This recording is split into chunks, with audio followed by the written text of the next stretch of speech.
प्रयास करिए तो हो गया तब। लीजिए हम करके दिखा। हाँ, प्रयास में तो आप लोग माहिर हैं। तभी आपको सांत्वना देते हैं। हाँ नहीं समझ गए, ये लगाते हैं। कुछ बच्चे हैं जो पढ़ते हैं, तो ध्यान दें। अब इसे दूसरे क्वेश्चन की बात करें हम लोग, इसका सेकंड पार्ट वाला कर लेंगे ना, सेम पैटर्न पे है ना। दूसरा वाले क्वेश्चन की बात करें तो यहाँ भी वही हाल है। एफ मैक्स R2 से R2 में है और ये डिफाइंड है इस तरीके से, defined as f x comma y is equal to x1 minus का y1 का होल स्क्वायर माइनस, ये क्या है भाई ब्रैकेट में, क्या ये मैं ब्रैकेट कैसे लगा दिया, x2 y2 है ना, वहाँ ब्रैकेट कोई मतलब ही नहीं है, माइनस का x2 इंटू वाई है ना। ये तो वही हाल हो गया। ऐसे कल मैं फाइल चेक कर रहा था केमिस्ट्री तो ऐसे लिखा हुआ था H2SO4 ऐसे लिखते हैं ना कि यह मिलाया फिर यह हुआ यह निकला इस तरीके से। तो एक लड़की अपने से लिख दिया ऐसे H2SO4 ऐसे लिख दी, तो एक दो लिख रही है उसमें ऐसे, मतलब ये अपने से दिमाग लगा रही है कि ऐसे ब्रैकेट में दिखने में सुंदर लगेगा। उनको नहीं पता है कि नहीं ऐसे लिखा जाता है कि नहीं लिखा जाता है। ये कंसंट्रेशन बताता है। हाँ यस सही कह रहा है, मोलर कंसंट्रेशन बताता है। बड़े क्वेश्चन लिखते हैं तो मोलर कंसंट्रेशन बताता है, एक्टिव मास बताता है। लेकिन वो कॉम्प्लेक्स भी तो बन जाएगा वहाँ पर, ऐसे लिखेंगे तो नहीं कॉम्प्लेक्स नहीं बन जाएगा, ठीक है। कॉम्प्लेक्स दूसरा तरीका होता है। कॉम्प्लेक्स होने के लिए पहले बात कि यहाँ पे डी ब्लॉक का एलिमेंट होना चाहिए, है ना। ये सब वो चीजें नहीं है यहाँ पे। अगर ऐसे लिख दिया गया तो वो जो है मोलर कंसंट्रेशन है, एक्टिव मास को रिप्रेजेंट करता है ना। वही चीज है, ब्रैकेट ऐसे नहीं लगा देते, यहाँ ब्रैकेट का मतलब ही नहीं है तो लगाने की जरूरत नहीं है आपको, ध्यान देना। यहाँ पे ये तो ऐसे हो गया। अब वही कहानी सेम टू सेम कि हमको दिखाना क्या है, we have to show that, तो या है ना, हमको ये चेक करना है कि एफ ए x plus B Y comma z, ऐसे फिर उल्टा भी होगा, ए एफ एक्स जेड और plus B F Y z, यही हमको चेक करना है ना। तो हम क्या करते हैं, पहले लेफ्ट हैंड साइड चेक करते हैं, यह वाला।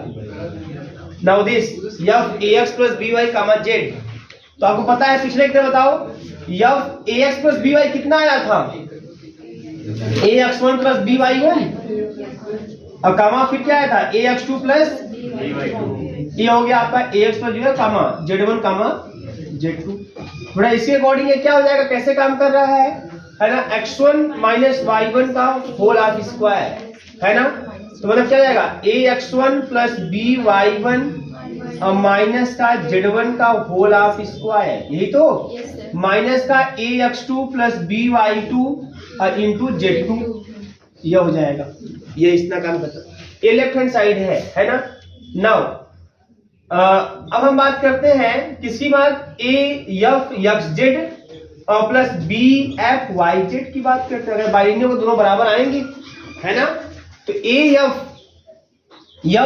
एक्स जेड, तो एफ एक्स जेड का मतलब समझ रहे हैं क्या होगा, एफ एक्स जेड का मतलब आपका हो जाएगा, पहले मैं लिख देता हूं, एफ एक्स जेड का मतलब x1 कामा x2 और z1 कामा z2, है ना। फिर इसके बाद अब प्लस का बी एफ y कामा z का मतलब y1 कामा y2, है ना, और z1 कामा z2। क्लियर है ना, इस तरीके से ऐसे हो गया।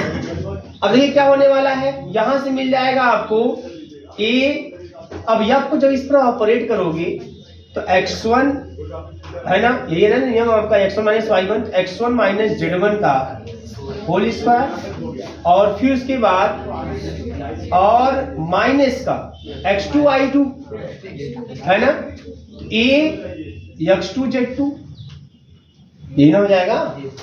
इसे गुणा भी करते जा रहा हूं मैं। फिर यहां बात करोगे, यहां पे जाएगा b y1 माइनस z1 का होल स्क्वायर और प्लस b y2 z2।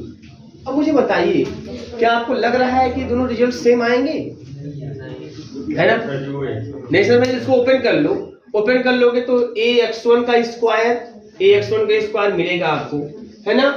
और उसके बाद यहाँ पे b a स्क्वायर x1 का स्क्वायर है, a स्क्वायर x1 का स्क्वायर यहाँ मिलेगा, लेकिन यहाँ पे a स्क्वायर x1 का स्क्वायर नहीं मिलने वाला है। तो ए रिजल्ट इसके बराबर, अब नहीं समझ पूरा ओपन कर लो, इसको भी पूरा ओपन कर लीजिए, देखेंगे दोनों बराबर आपको दिखाई नहीं देंगे। तो यहाँ पे 10 आप यहाँ पे लिख दोगे कि 10 इस प्रकार कि जो एफ ए x plus B Y comma Z है is not equal to A F x Z और plus B F Y Z, hence F is not bilinear, F is not bilinear. Note कर लीजिए। अब दूसरा चेक करने की जरूरत नहीं है आपको कि दूसरा वाला भी चेक करें, एक हो गया आंसर, काम खत्म। ये तो हो गया पहला ना, एक यह वाला बस उल्टा कर लीजिए, 2 रूल था ना उसमें, उस वाले में भी ये वाला चेक करना था आपको, ठीक है ना। और इस वाले में चूंकि पहला ही फेल कर गया तो दूसरा फेल करे चाहे सेटिस्फाई हो, फर्क नहीं पड़ता। बड़े कलाकार हो तब तो आप लोग।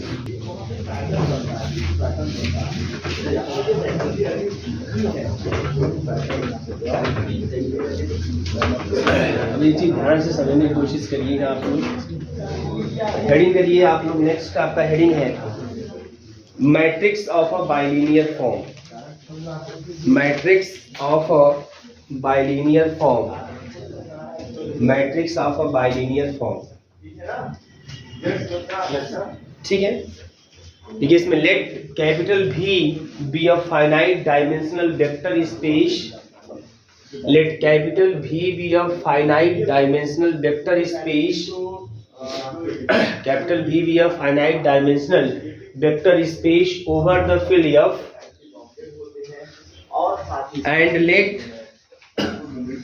and let capital B is equal to, let capital B is equal to x1, x2, x3 dot dot dot xn be the basis of V,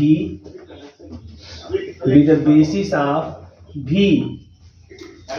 Then if अगर 2 एलिमेंट हम बेटा ले ले कहां से, V से, then if x, y belongs to V, therefore अच्छा mapping क्या है, बाइलिनियर फॉर्म बोला गया है ना कि let V be a finite dimensional vector space over the field F, ठीक है ना, ओवर द फील्ड F। तो यहाँ पे अगर मैं कोई एलिमेंट 2 एलिमेंट x और y V से अगर मैं ले लूं, और V का बेसिस कौन है, V का बेसिस ये B है जिसमें कितने एलिमेंट है, x1 से लेके xn तक एलिमेंट है। तो अगर ये V का बेसिस है तो ये V के एलिमेंटों को लिनियरली स्पैन करेगा। तो अगर आप कोई एलिमेंट x और y V से लेते हो तो ये x आपको ऐसा दिखाई देगा, a1 x1 plus a2 x2 plus a3 x3 plus dot dot plus का an xn। ये कहां ध्यान समझिएगा यहाँ पे। फिर ऐसे ही and y is equal to b, वो भी इसके लीनियर कॉम्बिनेशन रूप में दिखाई देगा क्योंकि वो v का बेसिस है तो v के हर एलिमेंट को जनरेट करेगा, है ना। तो y भी आप v में माने हैं तो यह मान लीजिए b1 y1 plus b2 y2 plus b3 y3 और प्लस डाटा डॉट प्लस का bn yn। क्लियर बात समझ आ रही है, ये ऐसा हो जाएगा। अब मान लेते हैं बेटा यहाँ पे लेट कर लेते हैं कि f is a bilinear form. मान लीजिए f बाइलिनियर फॉर्म है, बाइलिनियर फॉर्म ऑन V, ये V में बाइलिनियर फॉर्म है। देन f x, y की बात करते हैं, f x, y की बात करते हैं। तो पहले ये हो जाएगा बेटा f x, y का मतलब ये हो जाएगा आपका a1 x1 plus a2 x2 plus dot dot dot plus an xn और कामा ये हो जाएगा आपका b1 y1 plus b2 y2, है ना, और plus dot dot dot plus bn yn, ठीक है ना। यह बाइलिनियर है, ठीक है ना। तो इस तरीके से यह क्या होगा आपका ब्रेक होगा, ये ब्रेक होगा। कुछ ये देखो इस तरीके से आपको समेशन फॉर्म में लिखने जा रहा हूं, ध्यान दीजिएगा। i कामा j to n a i b j, है ना, और आपको मिलेगा x i और कामा y j, इस फॉर्म में आपको दिखाई देगा ये। अभी मैं बता रहा हूँ कैसा है, ये मतलब इसका क्या है, ध्यान समझिएगा यहाँ पे, है ना। इसको एक रूप से और लिखते हैं, ऐसे भी लिखा जाता है summation i is equal to 1 to n a i x i into summation j is equal to 1 to n और b j y। इसको ऐसे भी लिखा जाता है, इस रूप में भी लिखा जाता है ना। मैं बता रहा हूँ है या नहीं, यफ लगाने के बाद ये रिजल्ट आने वाले हैं। यफ जब ऑपरेट कर दोगे, यफ बाइलिनियर फॉर्म है, तो यह जब लगेगा तो कोई कुछ रूल के तहत ना लगेगा। जब रूल के तहत लगेगा तो आपको जो रिजल्ट आएंगे वो रिजल्ट आपको इस कॉम्बिनेशन के रूप में दिखाई देगा। मैं क्वेश्चन में उठाऊंगा तो आपको समझ में आएगा अच्छी तरीके से, ठीक है ना। अब इसी को ऐसे भी लिखा जाता है बेटा, यहाँ पे x डैश और a y के रूप में लिखा जाता है। वेयर जो x होता है, x dash is the transpose of x। और याद रखेंगे एक चीज और कि x and y both are the column vector. ये कैसे वेक्टर होंगे? Column vector. मतलब समझिए यहाँ पे, मतलब कॉलम वेक्टर मतलब जो x y होंगे कुछ इस तरीके से होंगे। x होगा आपका x1 x2 x3 से लेके xn, ऐसा होगा। ये कॉलम वेक्टर का मतलब, ठीक है ना। हाँ, अभी मैं आपको और दिखा। एंड एक चीज और ध्यान रखना है यहाँ पे कि and a is called the, heading क्या है आपका? Matrix of bilinear form. तो a is called the matrix of bilinear form. तो ये अभी कंफ्यूज मत होइएगा। अभी मैं एक छोटा सा क्वेश्चन लेके समझाऊंगा, आपको पूरी बात समझ में आ जाएगी कैसे क्या करना है। और 3-4 तरीके से आपके सामने इसकी तरीके से क्वेश्चन सॉल्व होंगे। बताऊं किस तरीके से, नोट कर लीजिए। ये जनरल इंफॉर्मेशन पर नोट कर लीजिए आप। अभी यहाँ एफ लिख दीजिएगा, यहाँ पे ये जो लगेगा एफ एक्स आई है ना, यह एफ वाई जे नोट कर लीजिए। Let f be a bilinear form, let f be a bilinear form, f be a bilinear form on V2R defined by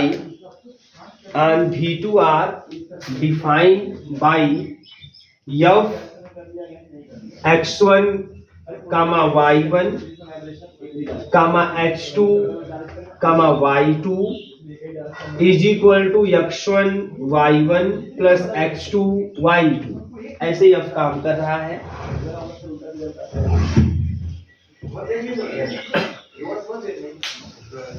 ठीक है। Find the matrix of f, find the matrix of f in the ordered basis, find the matrix of f in the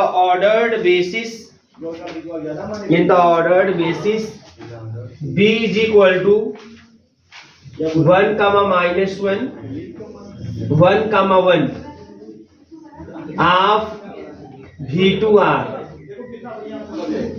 of V2R। ठीक है, ये question है आपका। ठीक है, अब ध्यान दीजिए इसमें।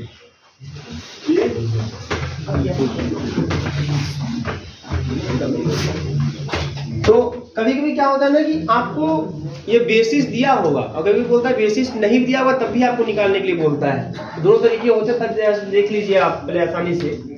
जब भी इसमें सॉल्यूशन की बात करते हैं आप, देखो यह हमारा कुछ ऐसे डिफाइंड है। कहां से कहां डिफाइंड है? V2 से V2 में डिफाइंड है। आप अगर लिखा था पूरा तो V2R से V2R में डिफाइंड है। डिफाइंड एज, और कुछ इस तरीके से डिफाइंड है कि यह जब ऑर्डर पेयर x1 y1, मतलब ये x है, इसमें x है इस तरीके से है, और y आपका इस तरीके से है, x2 मतलब यह x y, जो भी आप लिखे थे आप पिछले में, है ना। तो यह इस तरीके से है कि यह काम ऐसे कर रहा है, x1 y1 plus x2 y, है ना, इस तरीके से। यहाँ बेसिस दिया है बेटा b is equal to 1 comma minus 1 और 1 comma 1, ठीक है ना। इसी को मैं ऐसे लिख लेता हूँ, b is equal to u1 comma u2, ठीक है, इस तरीके से। वेयर हाँ, u1 इज इक्वल टू, आप लिखेंगे u1 is equal to 1 comma minus 1 and u2 is equal to 1 comma 1, ऐसे लिख देंगे। ठीक है, अब ध्यान दीजिए। अब देखो क्या होता है, अब यह आपको लगाएंगे इसी बेसिस के रिस्पेक्ट में लगाना है आपको। तो ये आपको लगाएंगे इस तरीके से लिखेंगे u1 comma u1, ठीक है, फिर u1 comma u2, फिर u2 comma u1, फिर u2 comma u2।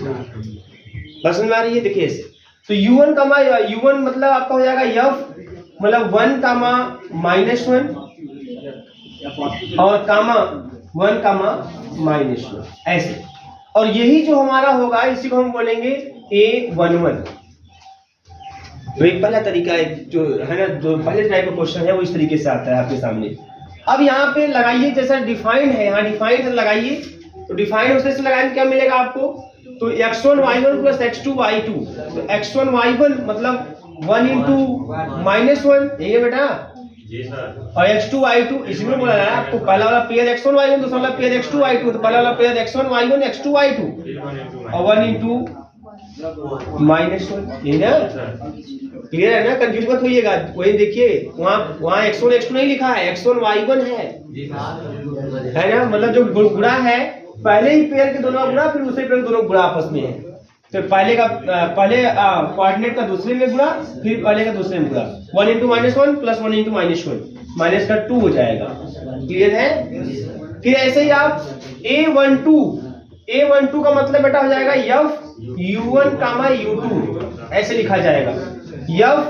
U1 का मतलब 1, -1 और ये 1, 1, ठीक है ना, तो यहां से मिलने वाला है उसी तरह से डिफाइंड है, बात नहीं, तो 1 इंटू -1 और प्लस 1 इंटू 1 ये 0 हो जाएगा। फिर A21 है ना, A21 हो जाएगा U2, U1, तो है ना U2 1, 1 और U1 1, -1, तो यह भी वही हाल, 1 इंटू 1 और प्लस 1 -1 मतलब 0। फिर A22 U2, U2 मतलब 1, -1 और 1, -1, ऐसा 1 है ये वाला, एक तो आपका 1 इंटू 1 प्लस 1 इंटू 1 कितना आ गया, 2 आ गया। तो जो यहाँ मैट्रिक्स मिलेगा, जो मैट्रिक्स यहाँ पर लिखा जाएगा इस केस में, उसको A से लिखेंगे, वो आपका हो जाएगा क्या मालूम है, हाँ, A11 मतलब -2, A12 मतलब 0, A21 मतलब 0, A22 ये आपका ये आंसर हो जाएगा, ठीक है, फिर नोट कर लीजिए इससे, क्यों कहते हैं आपको इसके बारे में लीजिए। अब यहाँ पे जैसे एक क्वेश्चन है ना, ठीक है, अब ध्यान दीजिए इसमें एक चीज, इस क्वेश्चन में एक बात और ध्यान दीजिए, ये तो क्वेश्चन वाली लग गया, इसीलिए कोई दिक्कत नहीं है।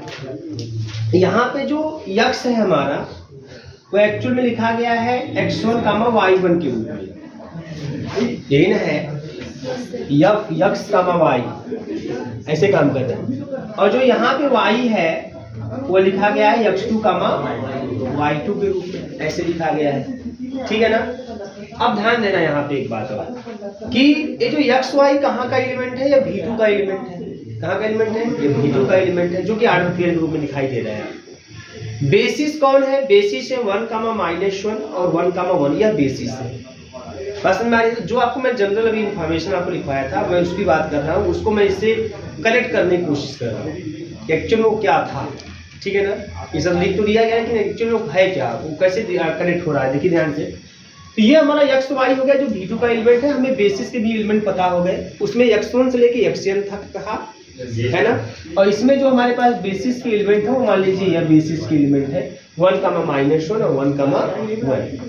तो नियम के अनुसार क्या होगा, ये जो हमारा जो यक्स होगा, यह भी दिखाई देगा किसके रूप में, है ना, इसी के लीनियर कॉम्बिनेशन के रूप में, लीनियर कॉम्बिनेशन रूप में। मान लीजिए A1 और 1, -1 और प्लस का A2 और 1, 1, यही ना, जैसे मैं वहां लिखा हूँ मैं उसी को लिखने की कोशिश कर रहा हूँ। तो क्वेश्चन लगाना तो लग गया, क्वेश्चन ऐसे ही करना है आपको, इसमें कोई नाटक आप नहीं करेंगे, ये सबसे सिंपलेस्ट तरीका आपका यही है, आप इस तरीके से सॉल्व कर लेंगे। लेकिन अब चूंकि जो हमने पढ़ा हुआ है जो डिफिनेशन, उसको हम देखते हैं कि वो एक्चुअल में क्या कर रहा था, क्या हो रहा था एक्चुअल में। अब ये हो गया इस तरीके से, यहाँ से अगर आप चाहो बेटा तो ये A1 A2 ये सब निकल जाएगा, है ना, तो निकल पाएगा नहीं निकल पाएगा, अब रहने दीजिए ऐसी, इसको रहने दीजिए ऐसी, कोई दिक्कत नहीं है। फिर y क्या है, y की बात कर ले, तो y जो होगा ये आपका x2, y2 के रूप में है, तो ये y भी बेसिस के एलिमेंटों के लीनियर कॉम्बिनेशन के रूप में देखा जाएगा। तो ये B1 1, -1 और प्लस B2 1, 1 हो जाएगा। क्लियर है, बोलो प्लीज, अब इस तरीके से अगर देखा जाए तो यक्स को मैं लिख सकता हूँ, यक्स को मैं अगर लिखना चाहूँ तो लिख सकता हूँ a1 plus a2 comma minus का a1 प्लस a2 हो जाएगा। अगर मैं y को लिखना चाहूँ इस तरीके से तो मिल जाएगा b1 प्लस b2 और comma minus b1 plus b2, ये हमारा y हो जाएगा। ठीक, अब हमको क्या करना है, यफ यक्स कमा y, यही तो लिखा गया है उसमें, यफ यक्स कमा y, यही ना, यफ यक्स कमा y। तो जब यफ यक्स कमा y की अगर बात करोगे आप, यफ यक्स कमा y की अगर बात की जाएगी तो उसमें यफ यक्स y क्या है, a1 प्लस a2, ध्यान दीजिएगा, और कामा माइनस का a1 प्लस a2, यह हमारा यक्स हो गया, कामा फिर y क्या है, b1 प्लस b2 और comma minus b1 plus b2, ये आपका y है। क्लियर? अब यह काम कैसे कर रहा है यहाँ हमें पता है, यहाँ हमको पता है कि अब काम कैसे कर रहा है, वो या फिर ऐसे काम कर रहा है, x1 y1 plus x2 y2, है ना। तो x1 मतलब फर्स्ट का फर्स्ट में, तो a1 प्लस a2 वो ध्यान समझिएगा, और माइनस का a1 प्लस, है ना, मतलब फर्स्ट जो पेयर है उसके दोनों कोऑर्डिनेट का आपस में मल्टीप्लिकेशन, यही हो रहा है, और प्लस का b1 प्लस b2 और माइनस b1 प्लस b2, एकदम उसी तरीके से करते जाओ, यह हो गया। अब चलो हम लोग गुणा करते हैं, है ना। तो गुणा करेंगे तो क्या मिलने वाला था, ध्यान दीजिएगा, गुणा करेंगे तो मिल जाएगा माइनस का a1 का स्क्वायर और a1 a2, फिर माइनस का a1 a2 हो गया, फिर माइनस का a1 a2 हो जाएगा, फिर यहाँ क्या मिल जाएगा, प्लस का माइनस का कौन सा, अच्छा इसमें हाँ प्लस का a2 का स्क्वायर मिल जाएगा, प्लस a2 का स्क्वायर मिल जाएगा। क्लियर है ना, a इससे कट जाएगा ना, हाँ ये तो हम कर दिए नाटक, ये तो माइनस 20 और फॉर्मूला 60 में कर लिख देते हैं, हाँ ठीक है, a2 का स्क्वायर माइनस a1 का स्क्वायर, ये हो गया, ठीक है ना। अब ध्यान दीजिए इसके बाद प्लस यहाँ भी जाएगा आपका b2 का स्क्वायर माइनस b1 का स्क्वायर, देख रहे हैं यहाँ पे इस तरीके से। तो अब हमें जो मिला है, ध्यान दीजिएगा, ये हमें मिल गया a2 का स्क्वायर माइनस a1 का square is equal to b2 का स्क्वायर माइनस का b1 का स्क्वायर, ये हमको इस तरीके से रिजल्ट मिल गया। अब ध्यान दीजिए ये a1 a2 b1 b2 की अगर मैं बात करूँ, ये है क्या आखिर में, इसकी मैं अगर बात करूँ भाई, जैसे x है, x जो है हमको इस रूप में लिख दिया, y को भी मैंने इस रूप में लिख दिया। तो अगर जैसा अब x y होगा, ध्यान रखिएगा यहाँ पे, जैसे x y का स्थान पे जो भी हम रखेंगे, जैसे यहाँ पे क्या रखा था मैंने, ध्यान दीजिएगा u1 u2 रखा हुआ था, है ना, मतलब मैंने इसी के एलिमेंट के साथ लिया तो रिजल्ट क्या आया था पर माइनस का 2। तो अगर मैं यहीं पर x y के स्थान पे यही रख दूं बात, दोनों बात, है ना, वही ना u1 दोनों बार वही रख दूं, तो a1 आपका हो जाएगा कितना, ध्यान रखिएगा u1 u2 है ना, x y को मैंने कुछ माना है नहीं, ये इस रूप में आ गया ना। तो अच्छा एक कोई बात नहीं, एक फॉर्म तो आपका ये हो गया। अब दूसरा तरीका है, यहाँ पे आपको लिखवाएगा उसमें समेशन के फॉर्म में, उसको भी देख लीजिए, समेशन i कामा j 2n है, और ai bj और f xi और yj, मैं सुना देते सब तो कर ही चुके हैं आप लोग।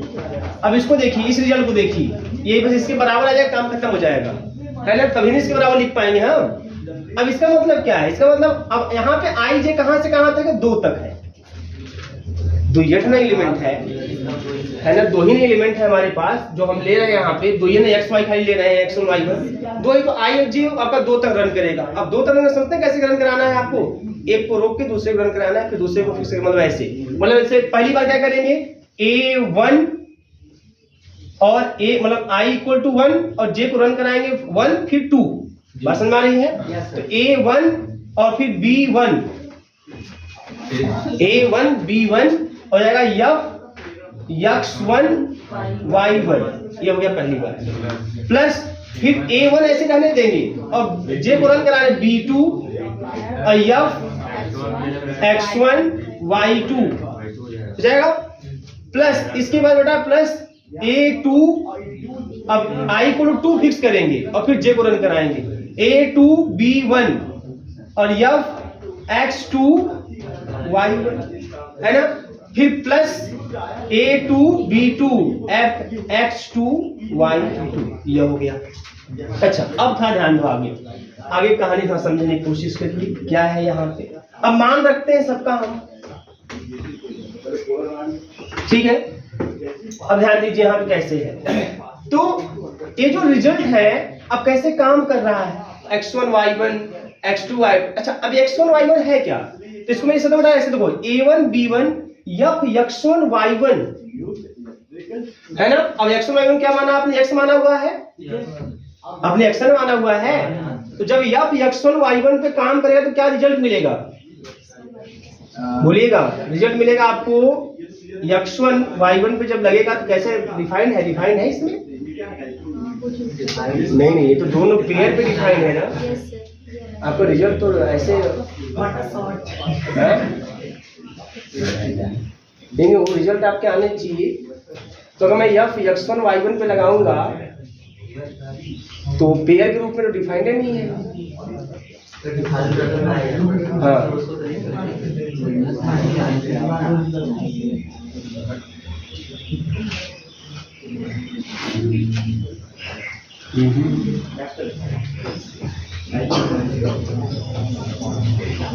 बच्चा पूरा यहाँ पे इंफॉर्मेशन, ये रिजल्ट आपका इसके बराबर आना चाहिए।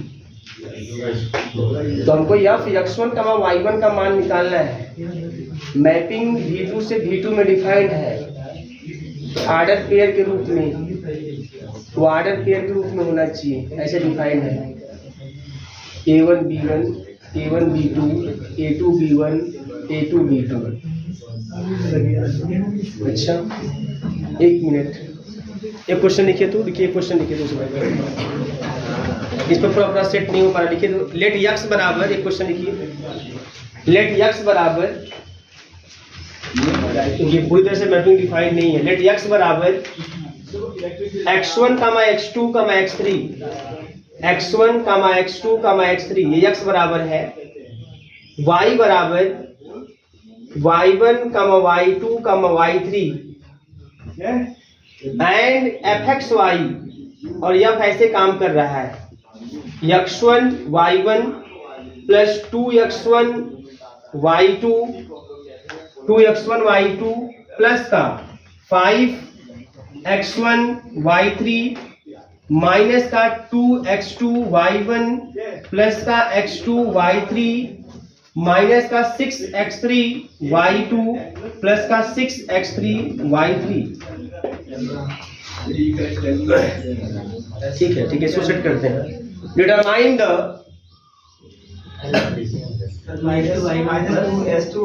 माइनस का 6x3 y2 x2 y3 है, x2 पहले x1 करके है, x2 y3 है, मिला लेते हैं, प्लस का x2 y3 माइनस का 6x3 y2, ठीक है, और प्लस का 6x3 y3, ठीक है, ये इस तरीके से है। अब ध्यान दीजिए, determine the matrix representation of f, determine the matrix representation of f। इसमें एक्चुअली इसके वैल्यू तो हम रख दिए, लेकिन ये चीज हमको नहीं पता था इसमें, इसलिए वो वैल्यू बराबर नहीं आ पाया, है ना। Find the matrix representation of f। अब वो ध्यान से इसमें इस क्वेश्चन देखिएगा, एक क्वेश्चन ऐसे रूप में भी, ठीक है, x इक्वल टू इतना, y इक्वल टू इतना, fxy डिफाइंड है, इसमें कोई बेसिस नहीं दिया है, तो हमको है ना, और आपको फाइंड करना है मैट्रिक्स रिप्रेजेंटेशन। तो देखो बेटा यही है हमारा सॉल्यूशन। मैं स्टार्ट करता हूँ यहाँ से, f इज इक्वल टू इस तरीके से दिया हुआ है, इसको ऐसे लिखिए, x1 आप कॉमन करिए, x1 कहाँ पे है, x1 यहाँ पे है, y1 प्लस 2y2 है ना, और प्लस का 5y3, ऐसे कर लीजिए, ठीक है ना। फिर उसके बाद आप x2 कॉमन करिए, प्लस x2 कॉमन करिए, तो माइनस का 2y1 मिल जाएगा आपको, है ना, और x2 कॉमन करेंगे तो यहाँ पे प्लस का 0y2 हो जाएगा, और प्लस का y3, है ना, तो y2 ये नहीं है, x2 y2 वाला टर्म है ही नहीं, फिर माइनस प्लस है, अब x3 कॉमन करना है, तो माइनस का हम कॉमन कर ले 6 है, ऐसे से x3 कॉमन करें, क्या करना है x3 कॉमन कर ले तो जाएगा आपका यहाँ पे, या प्लस ही कर लेते हैं, चलो प्लस कर लो, सीधे प्लस में सबको ले चलो, माइनस का 6 y2, तो पहले y1 नहीं ना है कहीं पे, x3 के साथ y1 कहीं पे नहीं है, तो 0 y1 कर लीजिए, माइनस का 6 y2 कर लीजिए और प्लस का 6 y3 कर लीजिए, ऐसे कर लिया। ठीक है, बोलो तो तरीका क्या हुआ, ऐसे x1 x2 x3 है, y1 y2 y3 है, तब क्या मिलना चाहिए, x1 y1 मिलना चाहिए, x1 y2 मिलना चाहिए, x1 y3 मिलना चाहिए, जो है वो ठीक, जो नहीं है उसको 0 सेट कर लेंगे। फिर x2 y1 मिलना चाहिए, x2 y2 मिलना चाहिए, x2 y3 मिलना चाहिए, फिर x3 y1 मिलना चाहिए, x3 y2 मिलना चाहिए, x3 y3 मिलना चाहिए, तो वही है x1 y1 है, x1 y2 है, x1 y3 है, x2 y1 है, x2 y2 है, x2 y3 है, x3 y1 है, x3 y2 है, x3 y3 है। अब इसको मैं अगर ऐसे लिखूं, बेटा ध्यान दीजिएगा, ऐसे देखो ध्यान से, इसको मैं लिखूं x1 x2 x3, और इसको ऐसे लिखूं y1 2y2 5y3 माइनस का 2y1 0y2 y3 0y1 6y2 6y3, ऐसे लिख दो।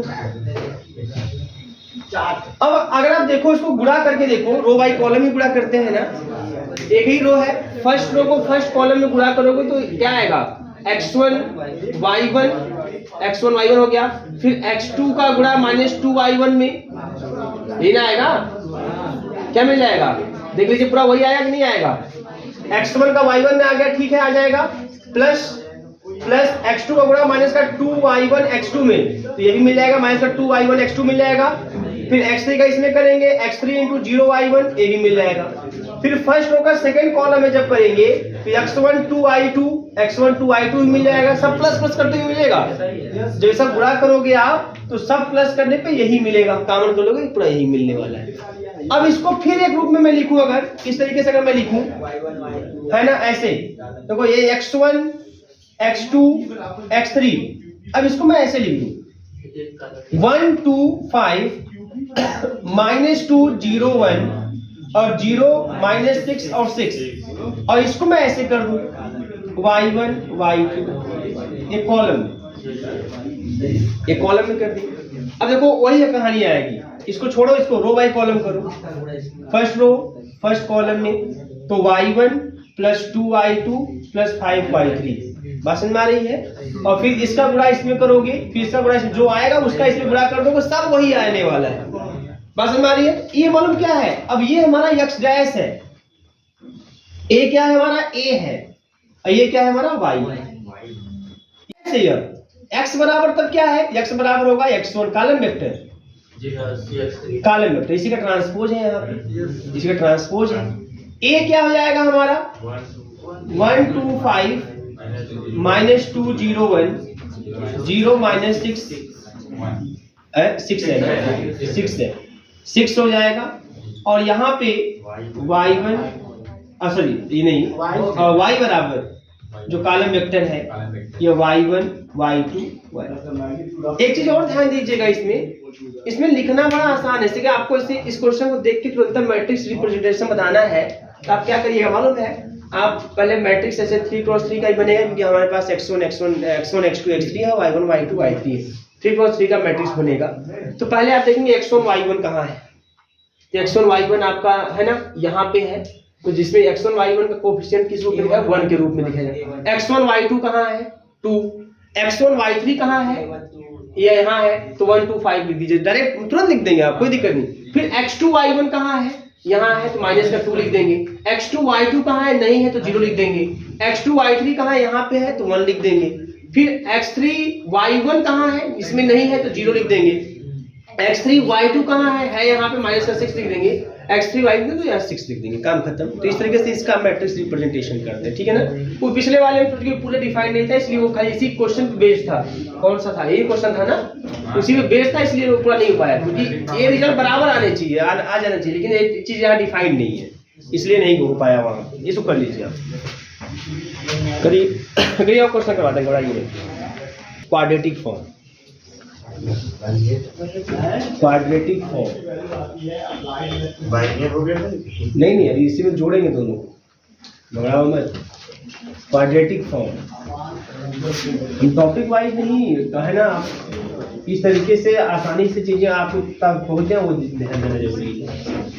अब क्वाड्रेटिक फॉर्म, हाँ क्वाड्रेटिक को जानते करते हैं आप लोग, सुन रहे किए हैं क्वाड्रेटिक का मतलब क्या होता है? क्वाड्रेटिक का मतलब द्विघात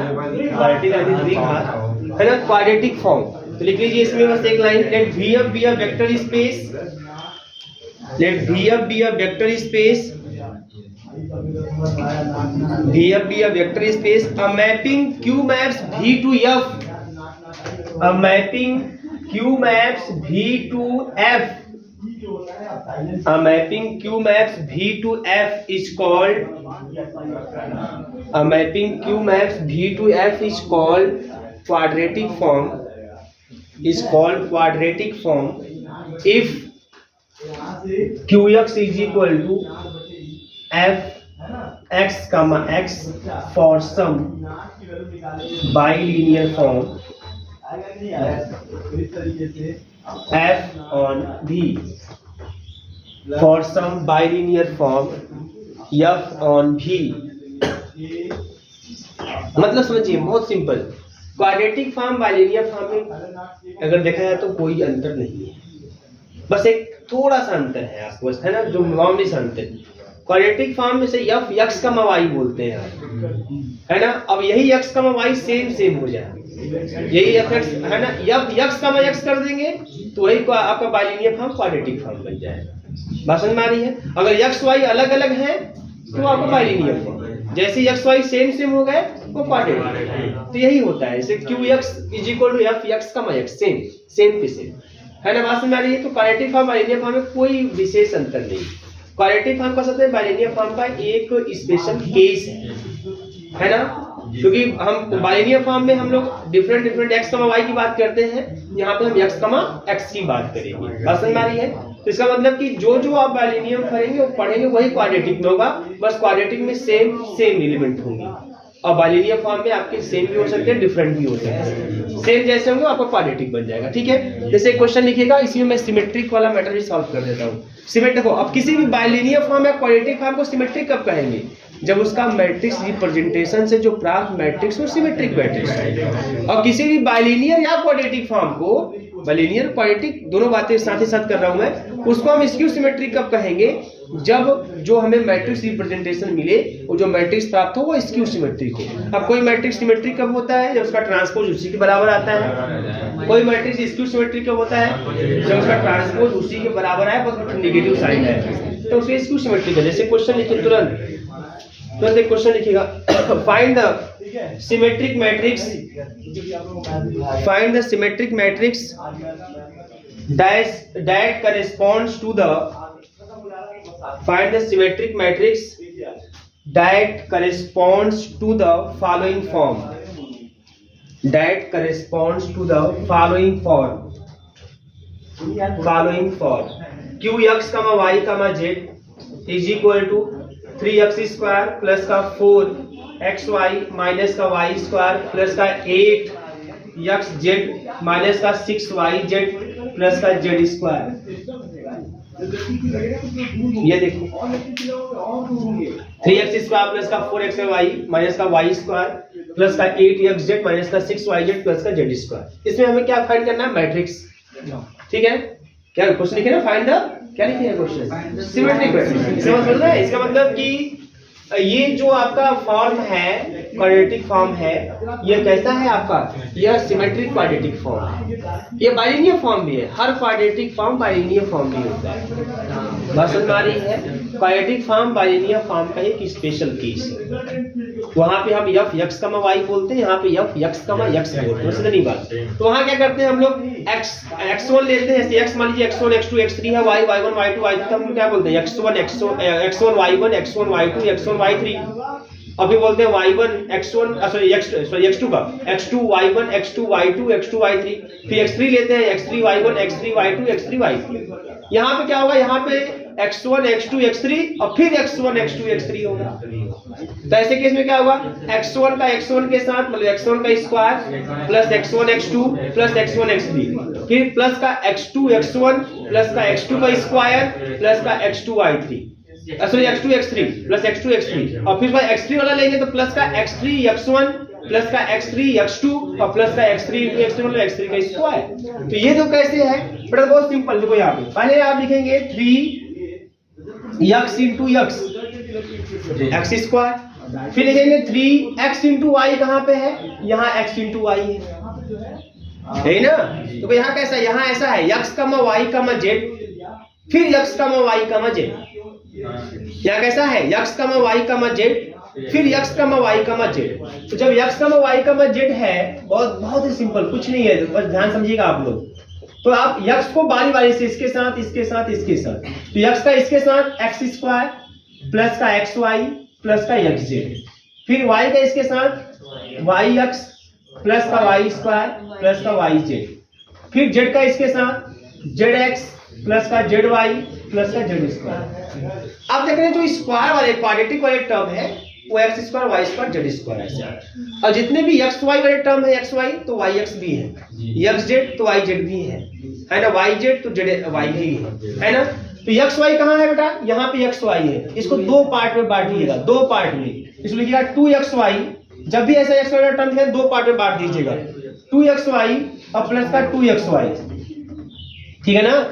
फिर देखो आगे क्या है, माइनस का y स्क्वायर, इसको ऐसे रहने दीजिएगा, इसको फिर दो पार्ट में बांटिएगा, 4xz प्लस का 4zx, फिर इसको फिर दो पार्ट में बांटिएगा, 3yz माइनस का 3zy हो जाएगा 6 हो जाएगा और प्लस का z स्क्वायर।